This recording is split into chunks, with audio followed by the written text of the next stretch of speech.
Hello, I'm Laura Gill.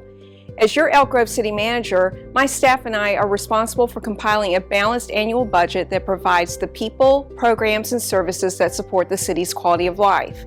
Like most households, we must balance our income and expenses with the city's wants and needs. This short video will help you to better understand the city's budget process and constraints. Unlike a household budget, the city relies on two distinctively different types of income or revenue referred to as general and restricted funds. Let's first take a look at the general fund. The City Council determines how to spend general fund money. The general fund budget must be balanced each year.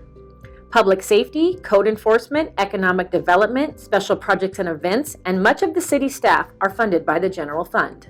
Revenues deposited into the general fund primarily come from sales tax, property and utility users taxes, and property taxes provided by the state in lieu of vehicle license fees. Not all services delivered in Elk Grove are provided by the city. Your property tax dollar is shared proportionately among several agencies serving our community.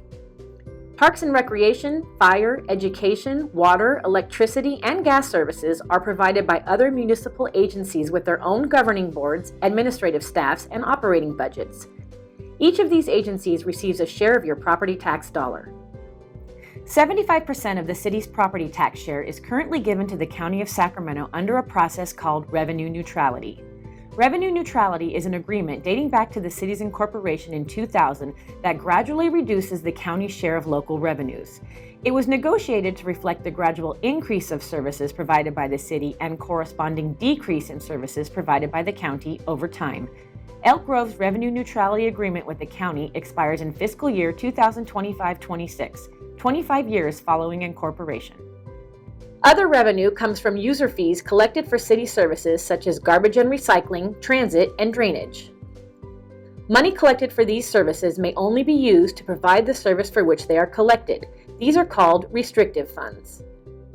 There are several sources for restricted funds that dictate how and where city money can be spent. Let's take a closer look at restricted funds. Restricted funds are primarily collected through taxes and fees. These funds are earmarked for a specific purpose or project and cannot be moved to the general fund.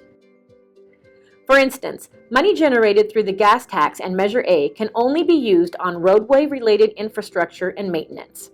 Other special taxes, such as Melrose or special assessment taxes, appear on your property tax bill. These taxes were voter approved for a specific area within the city and can only be spent on maintenance or operations in that area. Lastly, capital fees paid by new development help offset the impacts on certain facilities' needs and can only be spent on that facility. The city can only use funds from these fees to pay for civic buildings such as parks, libraries, roads, and other major projects like the future animal shelter. For details on the city's budget, please visit elkgrovecity.org/budget.